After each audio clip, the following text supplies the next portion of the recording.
Hey, what's up? It's FeedbackReviews here, and I'm here to give you basically my review of the new Coby Beyer-Chafets album, Mr. Smith LP. First off, before I get into my review, I'd just like to say that a lot of people know me from the Boys Don't Cry 96. On there, I review films. On here, basically, I review mostly newer albums when they come out. I might review some older albums in the future, but mostly I'm going to review some newer albums when they come out. The album I'm going to review today is, again, it's the Mr. Smith LP by Coby Beyer-Chafets. A lot of people don't know, probably might not know what artist that is, what artist that is. Basically, Coby is a really good friend of mine. He has some really great music, and I think he's all around a really great person.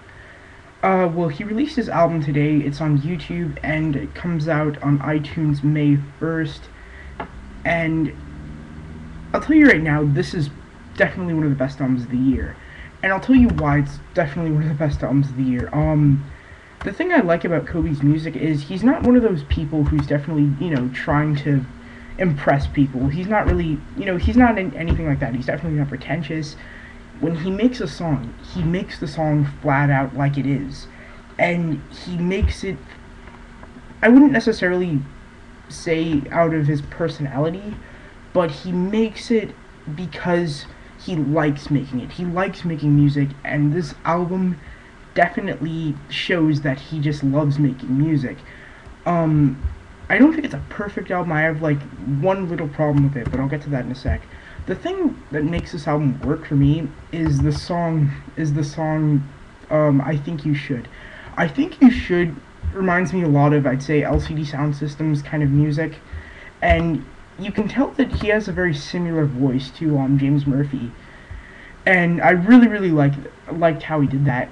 But the thing about it is, I Think You Should really, I'd say it's definitely more like a poppy sounding song in a way, but he writes these lyrics, and he's writing these lyrics about someone who he really just has this strong grudge against, or not necessarily grudge, but just who he doesn't really like, but he's giving us like these more raw, emotional lyrics that based off of his feelings, and he's bringing it into this like LCD Sound System sounding pop song, and he does it so well. This is definitely one of the best songs of the year, and I'd say it's definitely the best track off the album. It's definitely I'd say the high point of the album, and I just think it's a great track all around. Don't get me wrong, there's some other fantastic tracks on this album, like Sopa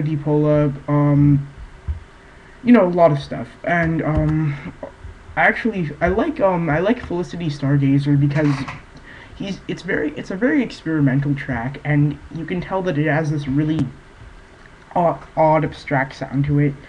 And especially with the final track of the album, you can tell that what he's doing, it sounds similar to somewhat similar artists, like I'd say Kanye West maybe, and maybe possibly Childish Gambino, but this album works completely. The one problem I have with the album is I think that one of the songs in here, A Groovy Jam to Hate To, is a little bit repetitive, but this is a great album. I think it's definitely one of my favorite albums of the year, and I think it's unquestionably one of the best albums of the year. I'm going to give the Mr. Smith LP a 9.5 out of 10. Definitely check it out. I'll give you guys the link to it in the underbar of it, and it'll be released on iTunes May 1st. Definitely check this out. It's a great album. Alright, peace.